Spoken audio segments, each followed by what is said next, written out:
श्री स्वामी समर्थ. जय जय स्वामी समर्थ. नमस्कार मैत्रिणींनो, स्वागत आहे तुम्हा सर्वांचं पुन्हा एकदा माझ्या नवीन व्हिडिओमध्ये. तर आजच्या या नवीन आणि सुंदर व्हिडिओमध्ये आपण यंदा म्हणजेच 2024मध्ये धनत्रयोदशी कधी असणार आहे, या धनत्रयोदशीला यमदीपदान का करावं, धनत्रयोदशीची पूजा घरच्या घरी कशी करावी, या पूजेसाठी कोणतं साहित्य आपल्याला घ्यायचं आहे, ही पूजा कोणत्या वेळेमध्ये करायची, या पूजेचा शुभ मुहूर्त काय असणार आहे, याविषयीची संपूर्ण माहिती आपण आज या व्हिडिओमध्ये पाहणार आहोत. तर सुरुवातीला आपण या पूजेसाठी घेतलेलं साहित्य पाहूयात.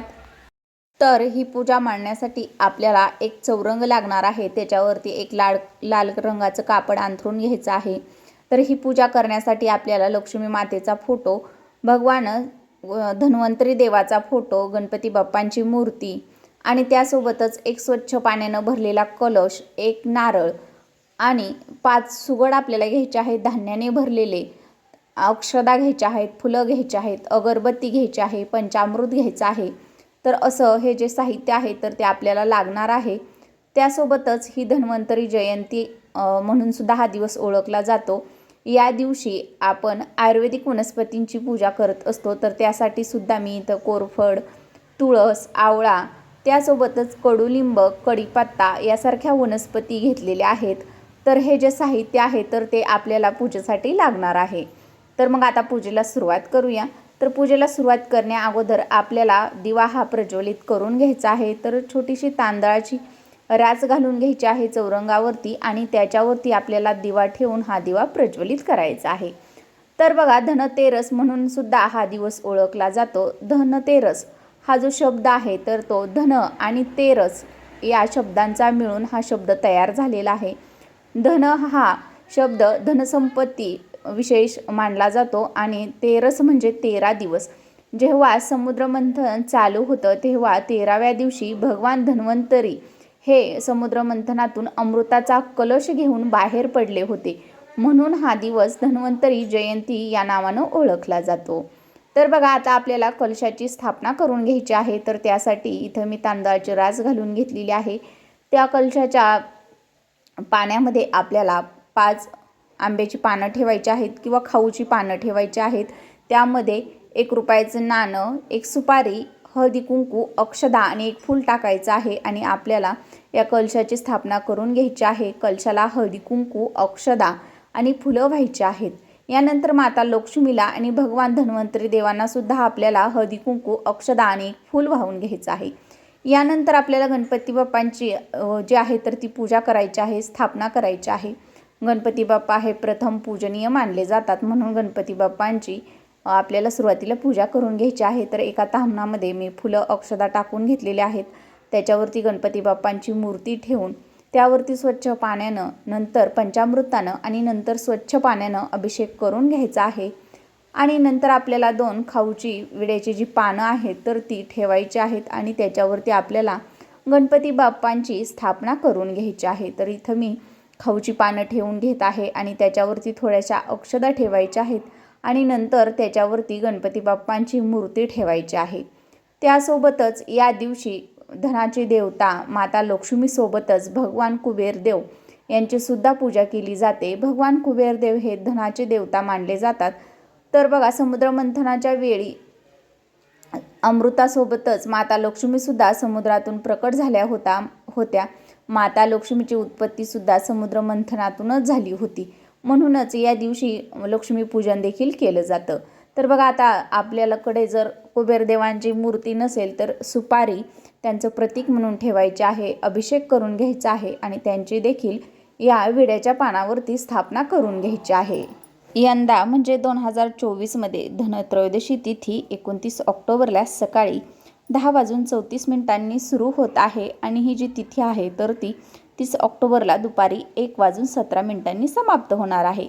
आणि धनत्रयोदशी ही 29 ऑक्टोबरला साजरी होणार आहे आणि यावर्षी धनत्रयोदशीची पूजा ही संध्याकाळी केली जाणार आहे आणि त्यामुळं धनत्रयोदशी पूजेचा शुभ मुहूर्त हा 29 ऑक्टोबरला संध्याकाळी 6:31 सुरू होत आहे आणि तो रात्री 8:13 असणार आहे.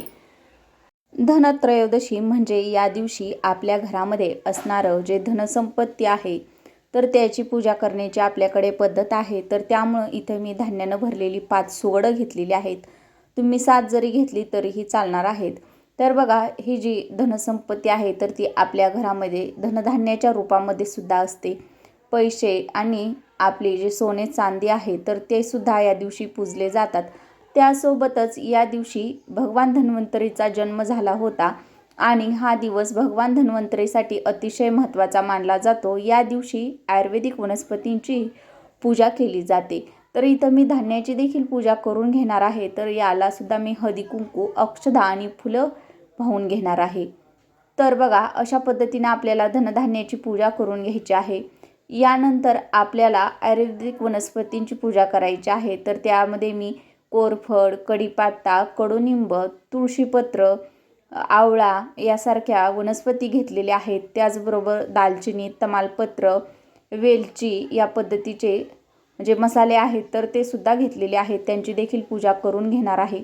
आता आपल्या घरामध्ये पैशांच्या रूपामध्ये, सोन्या चांदीच्या रूपामध्ये धनसंपत्ती असते. तर इथे आपल्याला सोन्या चांदीची आणि पैशांची देखील पूजा करून घ्यायची आहे. ही देखील आपल्या घरामधील लक्ष्मी मानली जाते आणि म्हणूनच मी देखील याची पूजा करून घेतलेली आहे.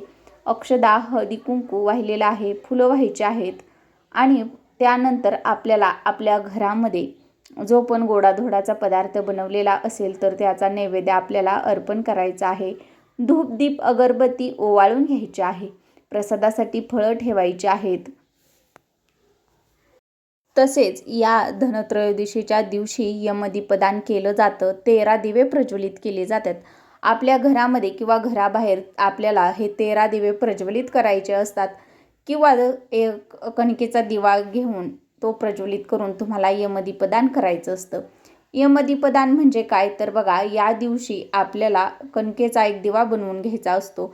थोडीशी चिमूटभर हळद टाकून याचा एक दिवा बनवून घ्यायचा आहे आणि या दिव्यामध्ये तेल घालून हा दिवा दक्षिण दिशेला तोंड करून आपल्याला हा दिवा लावायचा आहे. तर या दिव्याला सुद्धा हळदी कुंकू, अक्षता व्हायच्या आहेत आणि नमस्कार करायचा आहे. यमदीपदान का करावं तर आपल्या घरामध्ये अकाली मृत्यू टाळण्यासाठी आपल्याला हे यमदीपदान करायचं असतं किंवा आपल्या घरामध्ये 13 दिवे हे प्रज्वलित करायचे असतात. दिवाळी म्हणजे दिव्यांचा सण. दिवाळी आली की प्रत्येक घरामध्ये दिवे हे प्रज्वलित केले जातात. प्रत्येक घर हे अगदी उजळून गेलेलं असतं. तर अशा पद्धतीनं आपल्याला धनत्रयोदशीची ही पूजा मांडणी आहे तर ती करायची आहे.